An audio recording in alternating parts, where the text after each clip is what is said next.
Bonjour à toutes et à tous, j'espère que vous allez bien. Bienvenue sur ma chaîne. Si vous ne me connaissez pas, je m'appelle Mélissa, je suis belge et je suis prothésiste ongulaire, donc ça veut dire que je fais les faux ongles. Et aujourd'hui, on se retrouve pour une vidéo dont vous me demandez très souvent où est-ce que j'achète mes couleurs mat.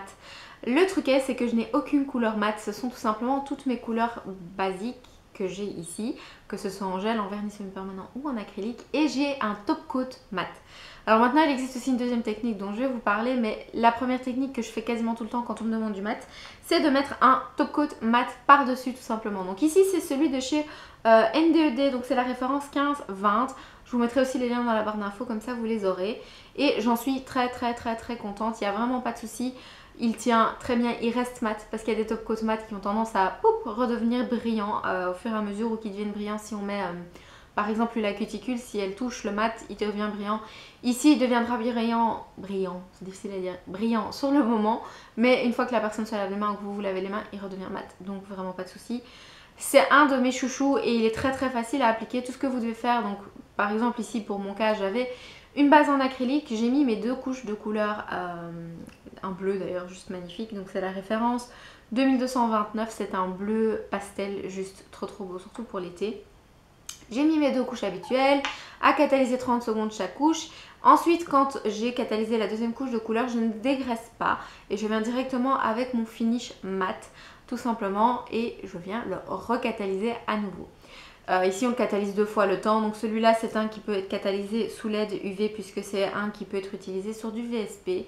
Maintenant faites bien attention, ça dépend ce que vous utilisez, il y en a qui ne sont pas utilisables sur VSP. Si vous avez un finish mat pour gel, c'est uniquement pour gel. Si vous avez un finish mat VSP, c'est pour VSP, gel, acrylique, pas de problème. Mais si vous avez un spécial gel, c'est ou gel acrylique, pas vernis semi-permanent, sinon il va craquer, il a besoin d'une base solide. Donc ici moi j'ai mis celui-ci, je remets à catalyser deux fois 30 secondes pour que ça soit juste bien. J'aime bien catalyser mes finitions deux fois pour être tranquille. Et je viens dégraisser. Donc ne paniquez pas au moment de sortir de la lampe, oui c'est brillant, c'est normal. Mais une fois que vous dégraissez, c'est tout simplement tout à fait mat. La seule chose que je dirais de bien faire attention, c'est de bien aller proche des cuticules, parce que si vous n'en mettez pas partout, vous aurez du brillant qui va ressortir.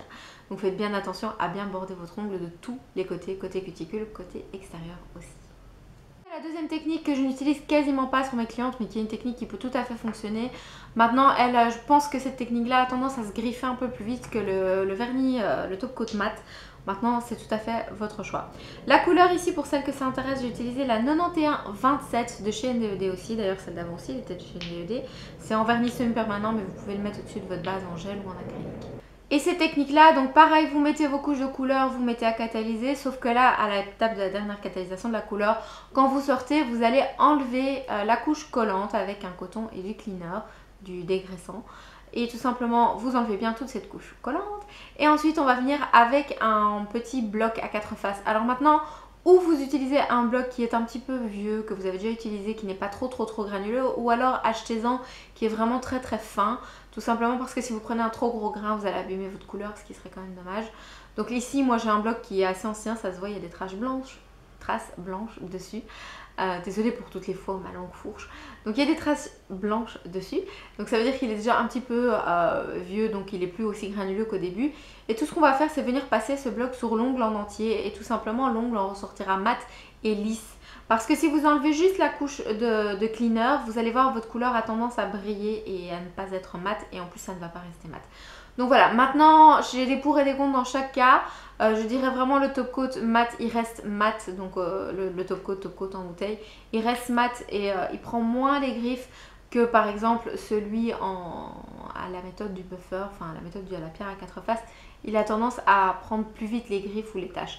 Maintenant forcément du mat a tendance à plus vite prendre tout ce qui est griffes, coups, taches, qu'un top coat brillant qui lui en général reste nickel jusqu'au moment de faire la repousse. Donc c'est à vous de tester, moi je dirais pourquoi pas tester un petit doigt, voir si vous aimez ou pas. Et n'hésitez pas à tester aussi d'autres finitions, je pense qu'elles s'équivalent à peu près toutes. Maintenant c'est vrai qu'il y en a qui ont tendance à redevenir brillantes, mais celle-ci je suis 100% contente avec. Celle d'ongle 24 aussi, je l'ai pareil.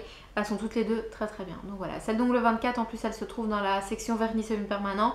Et c'est le mieux honnêtement, prenez une finition vernis semi-permanent mat, parce que comme ça vous pouvez l'utiliser dans les 3 cas. Tandis que si vous prenez une gel, alors il vous faut aussi une bouteille pour le semi-permanent. Enfin au final vous avez deux bouteilles, vous risquez de vous tromper.